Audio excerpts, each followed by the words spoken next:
काली रात थी। दिल्ली की एक संकरी गली में, जहां जुगनू भी अपनी रोशनी दिखाने से डरते थे, वहीं एक छोटे से टूटे फूटे घर में रामू रहता था।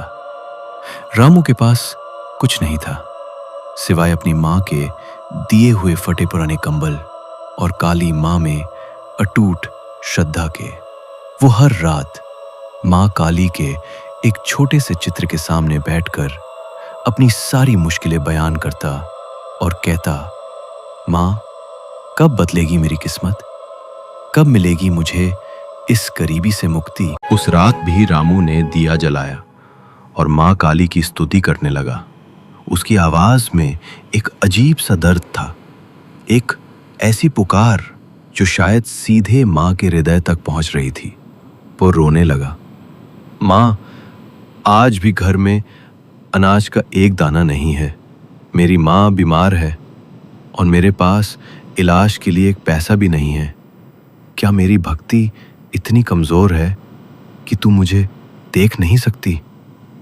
तभी अचानक कमरे में एक तेज रोशनी फैल गई। रामू ने अपनी आंखें बंद कर लीं और जब उसने आंखें खोली तो सामने माँ काली खड़ी थी, अपने रौद्र रूप में नहीं बल्कि एक शांत और ममतामयी मुस्कान के साथ। उनके गले में मुंडमाला नहीं थी और हाथों में अस्त्र शस्त्र भी नहीं थे, बस एक कमल का फूल था। रामू डर गया, पर उसकी भक्ति ने उसे शक्ति दी।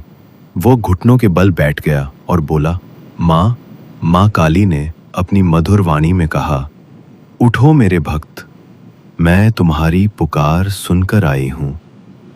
रामू की आंखों में आंसू थे। आप सच में आ गई माँ, मुझे लगा ये सिर्फ मेरा सपना है। माँ काली मुस्कुराई, नहीं, ये सपना नहीं है रामू, तुम्हारी निष्ठा और तुम्हारी भक्ति ने मुझे यहाँ खींच लाई है, पर तुमने मुझसे कुछ नहीं मांगा। रामू ने कहा, माँ, मैंने क्या नहीं मांगा? मैंने तो रोज तुमसे अपनी गरीबी दूर करने की फरियाद की है। मैं बस इतना चाहता हूं कि मेरी माँ ठीक हो जाए और हमें 2 वक्त की रोटी नसीब हो जाए। माँ काली ने गहरी सांस ली। रामू, तुमने मुझसे धन दौलत नहीं मांगी, तुमने मुझसे सिर्फ जीवन की मूलभूत जरूरतें और अपनी माँ का स्वास्थ्य मांगा। यही तुम्हारी सबसे बड़ी दौलत है, तुम्हारी निस्वार्थता। माँ ने अपने हाथों से रामू के सर पर हाथ फेरा और कहा, जाओ रामू, तुम्हारे घर में अब कभी अन्न की कमी नहीं होगी। तुम्हारी माँ ठीक हो जाएगी और तुम्हें एक सम्मानजनक जीवन मिलेगा। पर याद रखना, जो कुछ भी तुम्हें मिलेगा उसे दूसरों के साथ साझा करना, यही सच्ची भक्ति है। रामू ने देखा माँ काली धीरे धीरे लुप्त होती जा रही थी। उसने आंखों में आंसू लिए माँ को प्रणाम किया। सुबह हुई।